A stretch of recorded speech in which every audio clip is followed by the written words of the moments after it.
Olá, nós somos o Grupo Híbridos e vamos lhes apresentar a segunda prévia de nosso projeto. A Híbridos consiste em difundir a utilização de veículos comerciais movidos a etanol através de tecnologia híbrida. Nossa estrutura organizacional está subdividida entre as áreas de protótipo e projeto, marketing, desenhos técnicos e custos. Os integrantes são Fernando Michelini, Rafael Rossi, Leonardo Rebaque, Renan Saturnino, Gessé Souza, Matheus Messene, Matheus Cesário e Carolina Reis, sob a liderança de Gustavo Dobrevi, orientação do mestre Kleber William Gomes e coordenação do mestre Marco Antônio Barreto. Nessa apresentação, iremos expor esses 18 tópicos conforme nossa agenda. Antes de apresentarmos nosso projeto, iremos fazer uma breve contextualização e explicar um pouco do porquê escolhemos este tema. Hoje, o transporte de carga representa 4,3% do PIB brasileiro e, dentre todos os modais de transporte que temos em prática no país, cerca de 76% da movimentação é feita por rodovias. Isso se deve à grande malha rodoviária que temos em nosso território, cerca de 1.563 km. Essa estrutura gera cerca de 1,7 milhão de empregos em 159 mil empresas atuantes. No último ano, foram vendidos cerca de 101.335 caminhões e hoje temos 2 milhões de veículos comerciais em atividade no país. Dentro desse número, existem várias categorias de caminhões e nós precisávamos fechar nossa frente de estudo em um produto que tivesse um maior impacto. Desse modo, nós olhamos os últimos anos de vendas e enxergamos que a linha de caminhões pesados é a categoria mais vendida no país, sendo essa a escolhida para enquadrarmos nosso projeto. Dentro de uma operação rodoviária de transporte de cargas, hoje nós temos que 38,4% dos gastos são com combustível. Desse valor, cerca de 90% é de diesel. Devido a essa alta utilização, fomos entender como está o mercado do diesel e constatamos a crescente utilização do diesel chegando a cerca de 55 milhões de metros cúbicos no ano de 2018. Esse consumo é basicamente responsável por 86% das emissões de CO2 só no setor comercial. No futuro próximo, entrará em vigor a nova Euro 6 e os veículos que trabalham na Euro 5 deverão ser adaptados para atender esta nova regulamentação. Estima-se um aumento de cerca de 10 a 12% no valor de custo para adaptar um veículo a diesel para a Euro 6. Isso devido ao avanço tecnológico dos motores e componentes. Para a substituição do diesel, propusemos os seguintes combustíveis: etanol, eletricidade, biometano e célula de hidrogênio. Pesquisamos e comparamos suas vantagens e desvantagens para prosseguirmos com o nosso objetivo de forma mais eficiente. O etanol, por exemplo, tem 60% da densidade energética do diesel, ou seja, ele precisaria de uma maior quantidade de combustível no tanque para fazer a mesma autonomia. A bateria, por sua vez, tem uma baixa autonomia devido à sua baixa capacidade de armazenamento de energia por volume. O biometano tem um baixo rendimento e ainda diminui a vida útil do motor substancialmente. E por fim, a célula de hidrogênio demanda resfriamentos negativos muito severos e tanques com pressões elevadas demais.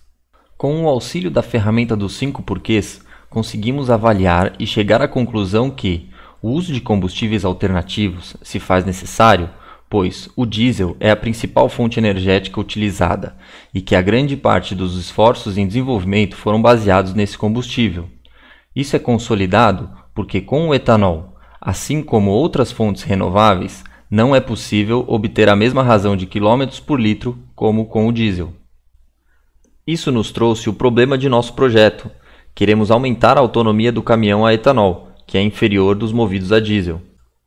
E nosso propósito é desenvolver uma solução para melhorar a autonomia dos caminhões movidos a etanol.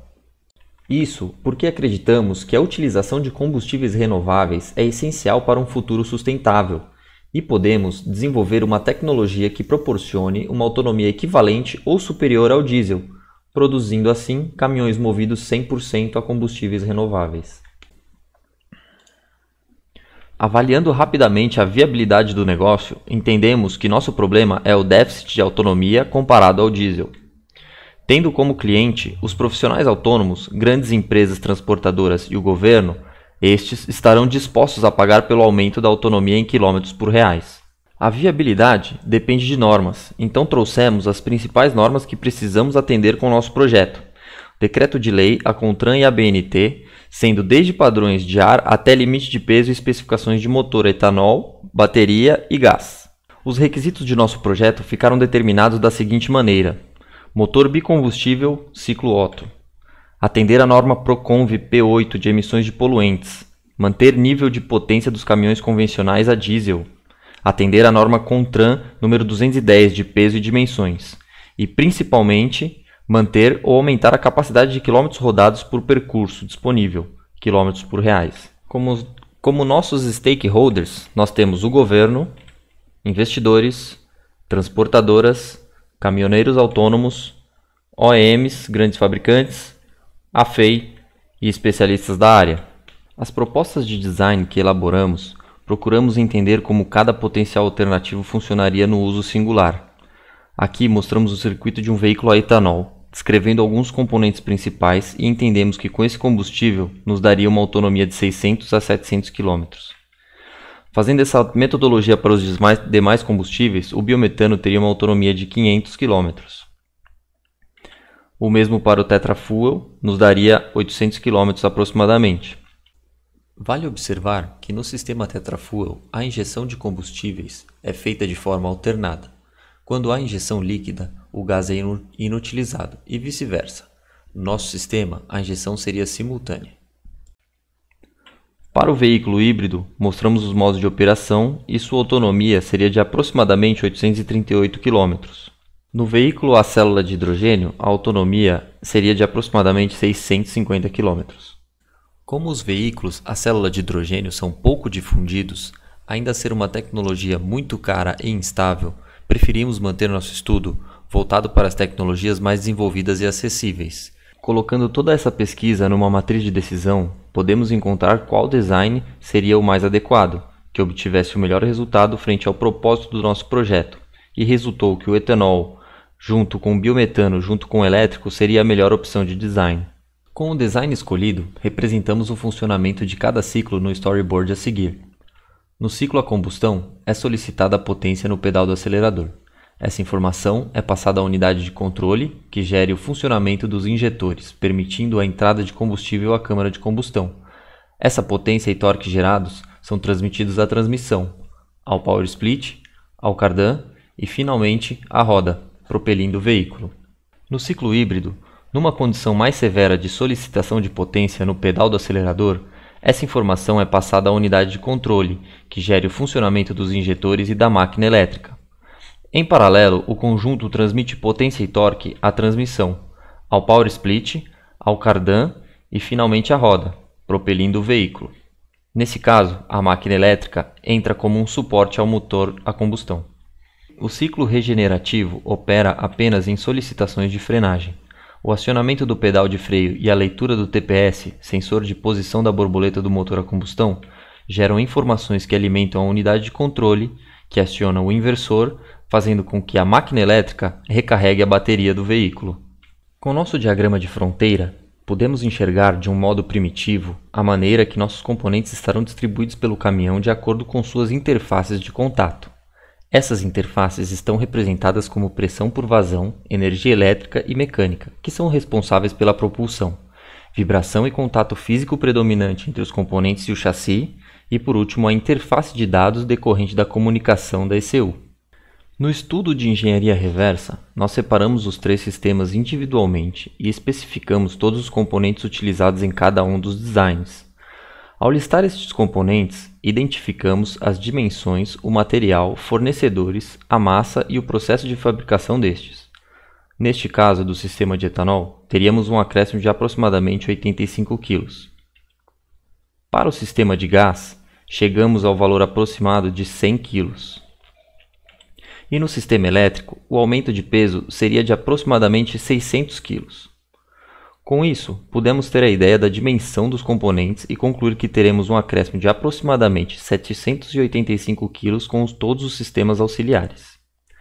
Nessa etapa, levamos em consideração que o peso dos componentes deveria ter uma parcela maior na determinação de escolha, pois como trata-se de um veículo comercial onde seu principal objetivo é transportar o maior peso possível, a escolha de equipamentos mais leves deve ser prioridade. Aproveitando os dados da engenharia reversa, elaboramos a tabela de componentes que usaremos como base de dados do fluxograma do FAST. A tabela determina a funcionalidade de cada componente, classificando qualitativamente como básica ou principal, de uso ou estética, e se são relevantes, irrelevantes ou não desejáveis. Nosso fluxograma parte da premissa de aumentar a autonomia ao solicitar potência e torque no pedal do acelerador.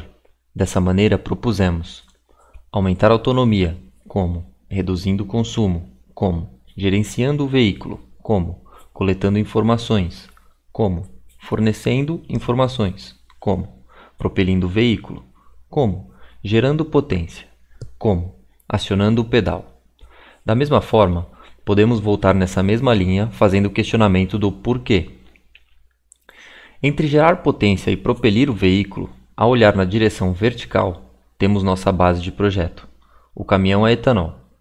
E entre reduzir o consumo e gerenciar o veículo, temos os sistemas auxiliares de propulsão. Este é o nosso diagrama P, onde buscamos identificar tudo o que influencia no funcionamento do sistema. Como entrada, para funcionamento temos os combustíveis e a energia elétrica.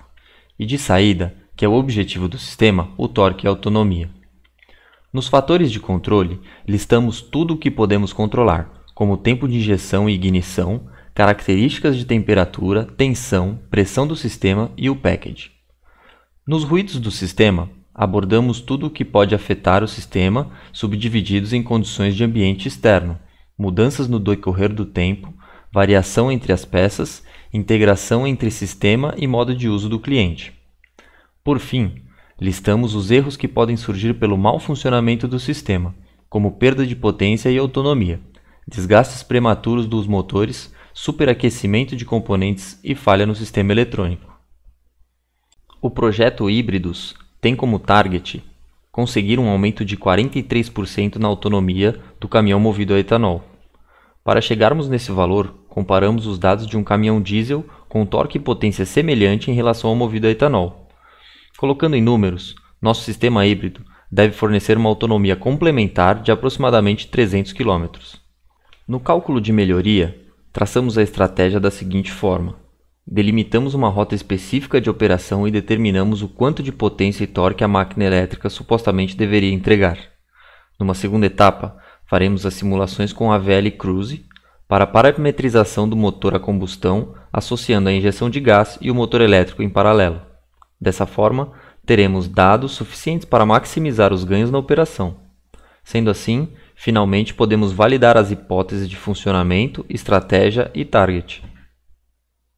Utilizando a metodologia de diagrama de blocos, foi possível identificar as interações entre os componentes do sistema e identificar a interface crítica. Este diagrama serve de objeto de estudo para o nosso FEMEA. No FEMEA, fizemos as análises de falha para cada componente e chegamos em alguns itens que tiveram um número de prioridade de risco muito alto. Nestes itens, sugerimos ações a serem tomadas para que o risco de falha seja menor. Com essa ferramenta, conseguimos mitigar as possíveis falhas de projeto, aumentando a satisfação e confiabilidade do produto. Por fim, temos aqui um esboço inicial de como ficará nosso projeto, já embarcado no caminhão. Temos nessa vista os cilindros de gás, os tanques de etanol e a caixa de bateria. Apenas os tanques de etanol e a caixa de baterias estão em verdadeira grandeza, os cilindros são apenas representativos. Aqui podemos identificar a transmissão, o Power Split Device, o motor elétrico e o inversor de frequência. Aqui temos apenas o Power Split Device como imagem representativa, o restante está em verdadeira grandeza. Pela vista superior, podemos constatar o posicionamento do sistema em conjunto.